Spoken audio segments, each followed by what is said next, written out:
पर गहराई से विचार किया है कि दो अलग अलग घरों में एक जैसी आमदनी होने के बावजूद एक घर स्वर्ग जैसा क्यों लगता है और दूसरे में हमेशा भयंकर तंगी और क्लेश क्यों छाया रहता है? आखिर क्यों कुछ घरों में धन आता तो बहुत है, लेकिन वह बीमारियों, मुकदमों और व्यर्थ के झगड़ों में पानी की तरफ बह जाता है? क्या इसका रहस्य उस घर की ईंट दीवारों और महंगे फर्नीचर में है, या उस घर को अपने आंसुओं और पसीने से सींचने वाली स्त्री के भीतर छिपा है?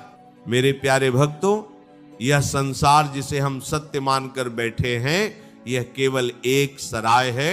यहां हम सब अपने अपने पूर्व जन्मों के कर्मों का हिसाब चुकाने आए हैं, लेकिन इस सराय को, इस मिट्टी और सीमेंट के ढांचे को एक जीता जागता धड़कता हुआ घर केवल और केवल एक स्त्री बनाती है। हमारे संतों की पावन वाणी में, हमारे शास्त्रों में स्त्री को साक्षात माता लक्ष्मी और अन्नपूर्णा का स्वरूप माना गया है। घर की स्त्री के भीतर जो ऊर्जा होती है, जो भाव होते हैं, वही ऊर्जा पूरे घर का संचालन करती है।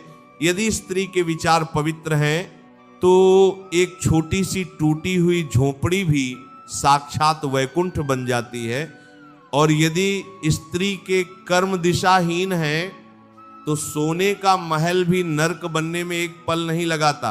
आज मैं तुम्हें उन 5 विशेष और अलौकिक गुणों के बारे में बताने जा रहा हूं, जो यदि किसी स्त्री के भीतर आ जाएं तो उस घर से दरिद्रता हमेशा के लिए अपना रास्ता बदल लेती है। उस घर में साक्षात नारायण अपनी लक्ष्मी के साथ आकर स्थायी रूप से विराजमान हो जाते हैं। वह पहला गुण जो एक स्त्री को देवी के समान पूजनीय और वंदनीय बनाता है, वह है उसकी मधुर वाणी और शांत स्वभाव।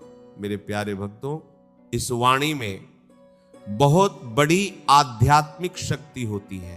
तुम चाहे कितने भी सुंदर और महंगे वस्त्र पहन लो, कितने भी अनमोल आभूषण धारण कर लो, लेकिन अगर तुम्हारी जीभ पर कड़वाहट है तो तुम्हारा सारा बाहरी रूप व्यर्थ है, राख के समान है।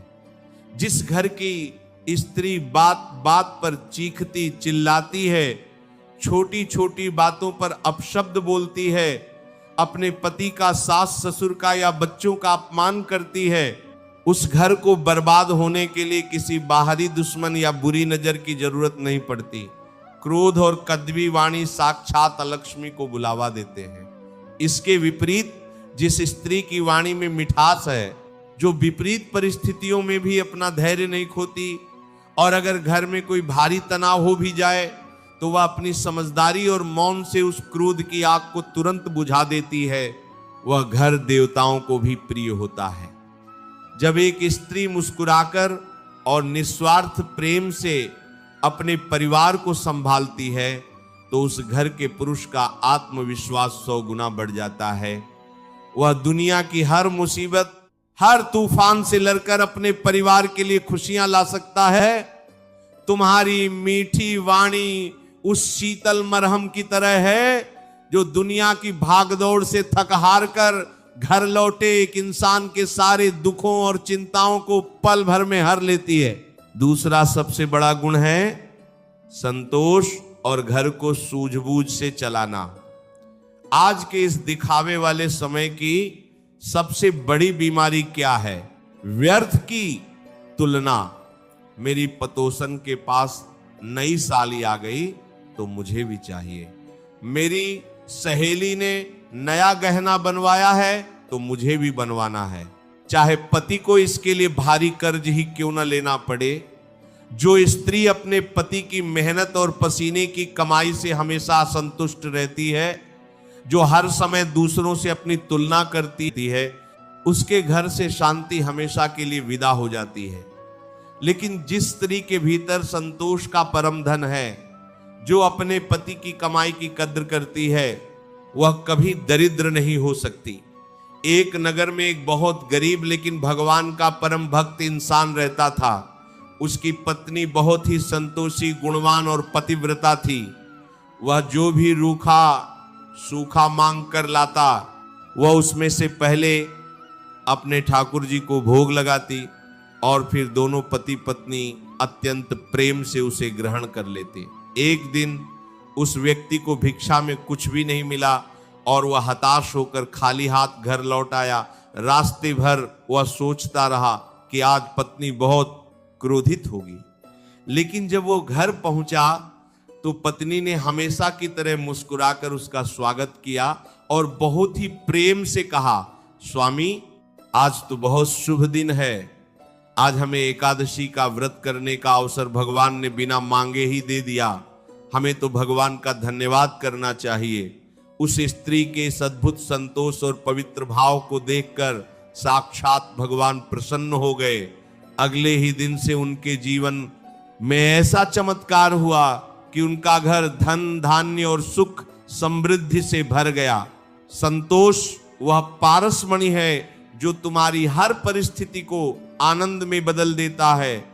जो स्त्री फालतू खर्चों पर लगाम लगाती है वह अपने घर की सबसे बड़ी रक्षक होती है। तीसरा गुण है ईश्वर पर अटूट विश्वास और निरंतर नाम जप। आज के इस कलयुग में स्त्रियां मोबाइल फोन में, व्यर्थ के नाटकों में या पथोसियों की बुराई करने में अपना अनमोल समय बर्बाद कर देती हैं, लेकिन जो स्त्री अपने घर के काम करते हुए, झाड़ू लगाते हुए, रसोई में भोजन बनाते हुए अपनी जीभ पर निरंतर भगवान का नाम रखती है, उसके घर में कभी अन्न और धन की कमी नहीं हो सकती। जब तुम रसोई में भोजन बनाते समय भगवान का नाम जपती हो तो वह भोजन केवल एक साधारण भोजन नहीं रहता, वह साक्षात प्रसाद बन जाता है। उस भोजन को जो भी खाएगा उसके भीतर सात्विक और पवित्र विचार पैदा होंगे, उसका मन शांत रहेगा, घर के बच्चों में अच्छे संस्कार आएंगे। मैं तुम्हें एक बहुत गहरी बात बताता हूं, एक घर में चाहे कितनी भी धन दौलत आ जाए, लेकिन अगर उस घर की स्त्री भगवान के चरणों से नहीं जुटी है तो वह घर भयंकर अंधकार में है। जो स्त्री सुबह जल्दी उठकर स्नान करके अपने घर के मंदिर में एक छोटा सा दीपक जलाती है, अपने बच्चों को भगवान की भक्ति के संस्कार देती है, वह स्त्री अपने परिवार के लिए एक ऐसा अभेद्य सुरक्षा कवच तैयार कर देती है जिसे दुनिया की कोई भी बुरी नजर, कोई भी तंत्र मंत्र या कोई भी दरिद्रता कभी भेद नहीं सकती। उसका वो निस्वार्थ विश्वास साक्षात बांके बिहारी को उस घर की रक्षा करने के लिए बाध्य कर देता है। चौथा गुण है क्षमाशीलता और परिवार को एक रेशमी धागे में पिरोकर रखना। एक घर में जहां 4 बर्तन होते हैं वहां वे कभी कभी खटकते भी हैं। जहां परिवार होता है वहां सास बहू में, देवरानी जेठानी में या पति पत्नी में छोटी मोटी बातें होना बहुत ही स्वाभाविक है, लेकिन जो स्त्री बातों का राई का पहाड़ नहीं बनाती, जो किसी की गलती को भूलना और माफ करना जानती है, वह घर को कभी बिखरने नहीं देती। आज मैं देखता हूं कि छोटी छोटी बातों पर लोगों में इतना बड़ा अहंकार आ जाता है कि वे महीनों तक एक दूसरे से बात करना बंद कर देते हैं। घर के अंदर ही नफरत की ऊंची दीवारें खड़ी हो जाती हैं। लेकिन एक समझदार और गुणी स्त्री वह है जो यह जानती है कि रिश्ते किसी भी खोखले अहंकार और बहस से ज्यादा कीमती होते हैं। वह अपने मायके में अपने ससुराल की बुराई नहीं करती और न ही बाहरी लोगों के सामने अपने घर की बातों का तमाशा बनाती है। वह घर में एक मजबूत पुल का काम करती है। जो स्त्री अपने सास ससुर को अपने माता पिता के समान मानती है, उनकी निस्वार्थ सेवा करती है, उनके कटु वचनों को भी अपने आंचल में समेटकर मुस्कुरा देती है, उस स्त्री पर भगवान इतने अधिक प्रसन्न होते हैं कि वह जो भी इच्छा करती है भगवान उसे बिना मांगे पूरा कर देते हैं। जिस घर में सब लोग एक साथ बैठकर पुरानी कड़वाहटों को भूलकर हंसते मुस्कुराते भोजन करते हैं, वहां दरिद्रता भूलकर भी झांकने की हिम्मत नहीं कर पाती। 5वां और सबसे परम गुण है अतिथि सत्कार, दान, पुण्य और करुणा।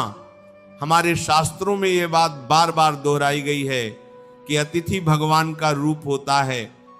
जिस घर के दरवाजे से कोई साधु, कोई भूखा इंसान या कोई बेजुबान जानवर खाली पेट और निराश लौट जाए, उस घर की सारी कमाई में भारी दोष लग जाता है। जो स्त्री अपने घर में भोजन बनाते समय पहली रोटी गौ माता के लिए निकालती है, अंतिम रोटी श्वान के लिए रखती है, छतों पर पक्षियों के लिए दाना पानी रखती है, उसके घर के अन्न भंडार कभी खाली नहीं हो सकते। ये कोई पुरानी रूढ़िवादी बात नहीं है, ये एक बहुत बड़ा आध्यात्मिक और कर्मों का विज्ञान है। जब तुम किसी बेजुबान जानवर का या किसी असहाय भूखे इंसान का पेट भरते हो तो उसके तृप्त रोम रोम से तुम्हारे लिए जो आशीर्वाद निकलता है वह बिना किसी रुकावट के सीधे मेरे सांवरिया के श्री चरणों तक पहुंचता है। वह गरीब की सच्ची दुआ तुम्हारे घर के सारे वास्तु दोष, सारे संकट और सारी भयंकर बीमारियों को पल भर में काट देती है। अगर तुम्हारे दरवाजे पर कोई आ जाए तो भले ही उसे सूखी रोटी खिलाओ, लेकिन बहुत प्रेम से, आदर और सम्मान के साथ खिलाओ। ये कभी मत सोचो कि मेरे घर का राशन कम हो जाएगा या मेरा धन घट जाएगा। देने वाले के हाथ में हमेशा ठाकुर जी की बरकत होती है, और जो मुट्ठी बंद करके रखता है, जो केवल अपने स्वार्थ के लिए जीता है, उसकी मुट्ठी से सब कुछ एक दिन रेत की तरह फिसल कर नष्ट हो जाता है। तो मेरे प्यारे भक्तों, यह बात हमेशा अपने मन के किसी कोने में बिठा कर रखना कि इंसान की बाहरी सुंदरता तो कुछ ही वर्षों में ढल जाएगी। ये महंगे कपड़े, ये चमकते हुए जेवर, ये सारा रूप रंग सब यहीं इसी मिट्टी में धरे रह जाएंगे। लेकिन ये जो 5 गुण हैं, मधुर वाणी, संतोष, ईश्वर का निरंतर नाम जप, क्षमाशीलता और दान पुण्य, यही एक स्त्री की असली सुंदरता है, उसका असली और कभी ना मिटने वाला गहना है। जिस स्त्री ने इन गुणों को अपने आचरण में, अपने जीवन में पूरी तरह से ढाल लिया, वह कोई साधारण इंसान नहीं, वह इस धरती पर साक्षात एक देवी के समान है। उसका पूरा घर उसके पुण्य प्रताप और प्रकाश से रोशन होता है। और इसी के साथ घर के पुरुषों से भी मैं यह कहना चाहूंगा कि अगर तुम्हारे घर में ऐसी गुणी और संस्कारी स्त्री है तो उसका पूरा सम्मान करो। कभी भूलकर भी उस पर हाथ मत उठाओ, कभी अपने कठोर शब्दों से उसका दिल मत दुखाओ, क्योंकि जब एक गुणी और पवित्र स्त्री की आंखों से तुम्हारे दिए गए दुख के कारण आंसू गिरते हैं तो वह आंसू तुम्हारे सारे पुण्यों को धो डालते हैं, तुम्हारी तरक्की के सारे रास्ते हमेशा के लिए बंद कर देते हैं। स्त्री का सम्मान करोगे तो साक्षात ईश्वर तुम्हारा सम्मान करेगा। अपने जीवन को बहुत ही सरल बनाओ, प्रेम से रहो और चलते फिरते उठते बैठते बस उस परम सत्ता का, राधा रानी का नाम अपने हृदय में बसाए रखो। किसी से कोई व्यर्थ की उम्मीद मत रखो, केवल अपने कर्म पर ध्यान दो। जब तुम्हारी जीवन रूपी नैया की डोर उस सांवरिया के हाथों में होगी तो जीवन में कभी किसी चीज की कमी नहीं होगी। तुम्हारा यह जीवन इसी संसार में वृंदावन धाम बन जाएगा।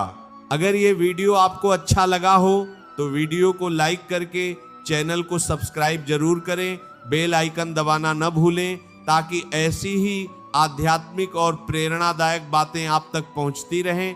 और कमेंट में राधे राधे जरूर लिखें। ये वीडियो अपने दोस्तों, परिवारजनों के साथ शेयर जरूर करें। मिलते हैं किसी और वीडियो में, तब तक के लिए राधे राधे।